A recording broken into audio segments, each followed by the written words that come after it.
All right, and then the final thing is just in terms of endurance. The main point I want to make about endurance is that there are three types: metabolic endurance, which is our fitness level; motor endurance, which in swimming means I swam around Manhattan in 2002 and 2006. Took about 25,000 strokes. My goal was that stroke number 5,000 would be essentially the same stroke I took at the beginning. Stroke number 10,000, 15,000, and so on, that my nervous system would be so well imprinted that my stroke would never change as time went on and fatigue accumulated. That's motor endurance. And then finally, mental endurance is your ability to stay on task. Every one of those 25,000 strokes, I had a stroke thought. A very specific stroke thought I was executing in that stroke, in that moment. Not thinking about what might happen in 7 hours later in the Hudson River, or just in that moment, focused on taking that stroke as well as I could. The ability to maintain that kind of focus for that long is mental endurance. You don't get the motor endurance without the mental endurance. Those last two were far more important to me in breaking a national record, swimming around Manhattan, and so on. Swimming is really, really different from land because of the requirements to do these things. All right? So how to work less. You heard Danny talking about cooperating with forces. Well, the starting point in water is to recognize gravity is pretty inexorable, and we want to cooperate with, not fight it. Take the path of least resistance. I will be showing you what all that means, but that picture of my daughter Fiona, that's the path of least resistance. All right? Instead of kicking on a kickboard and churning up the water, work on learning the skills that allow your legs to draft behind your torso. If you're going to swim 100 meters as fast as you can, then you need your legs to be really active. If you're going to swim 100 meters, butterfly, freestyle, whatever, you need your legs to be really active. If you're going to be underwater on a push-off, trying to go 15 meters out at lightning speed, you need your legs to be really active. If you're going to swim a longer distance, and especially in open water, you want your legs to be drafting behind your torso, not creating drag. And the other part is water is thick. It's 1,000 times denser than air. All right, and everything that goes through air fast, bullet trains, bullets, spears, arrows, and so on, have a particular shape. It's called a fuselage. All right, and the point of a fuselage, literally, all right, the point of the fuselage is meant to separate air molecules gradually so that the shaft can go through that. If you have something that's not as tapered going at the leading edge going through the air, you get crazy movement of molecules, all right? In water, it's even more important to separate water molecules gradually. So that picture of Fiona again, it's someone who's thinking about separating the water molecules in front of her, not pushing on those behind her. It's a real shift in awareness, all right?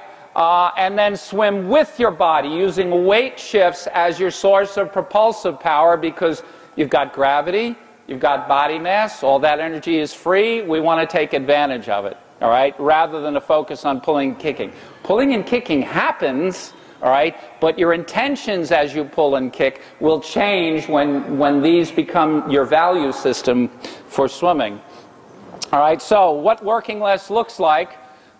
This is me in the World Championships in the middle there with that blue suit and blue cap. Everybody around me there is some probably 10 years or so younger than me, because I'm passing people from earlier waves. If you were older, you went in a later wave.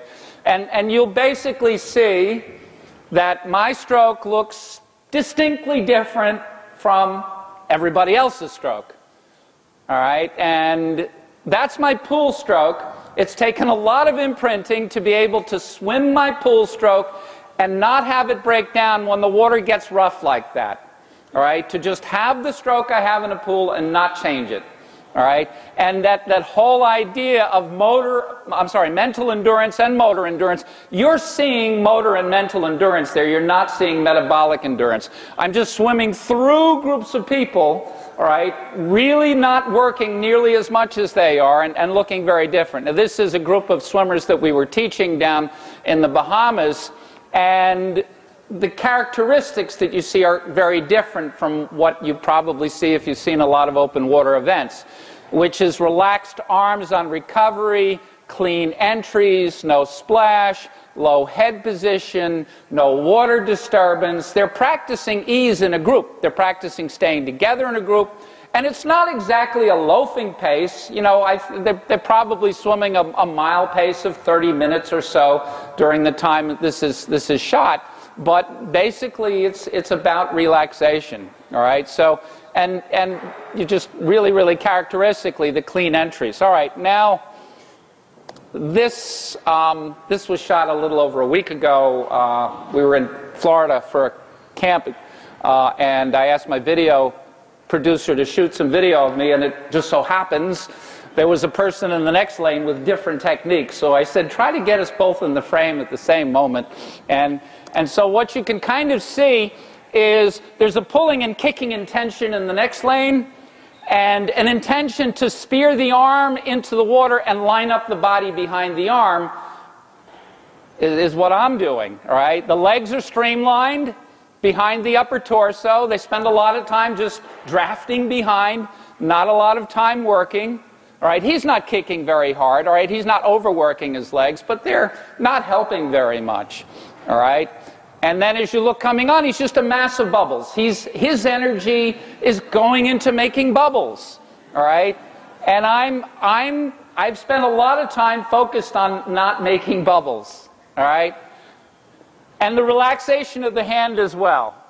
All right, so basically what I'd like you to get across is when I'm swimming, you see the position of my left hand there, I'm always thinking about driving my hand to a particular place in the water. All right, and everything about that place I've chosen to drive my hand to is consequential. So I don't think about finishing the stroke back here.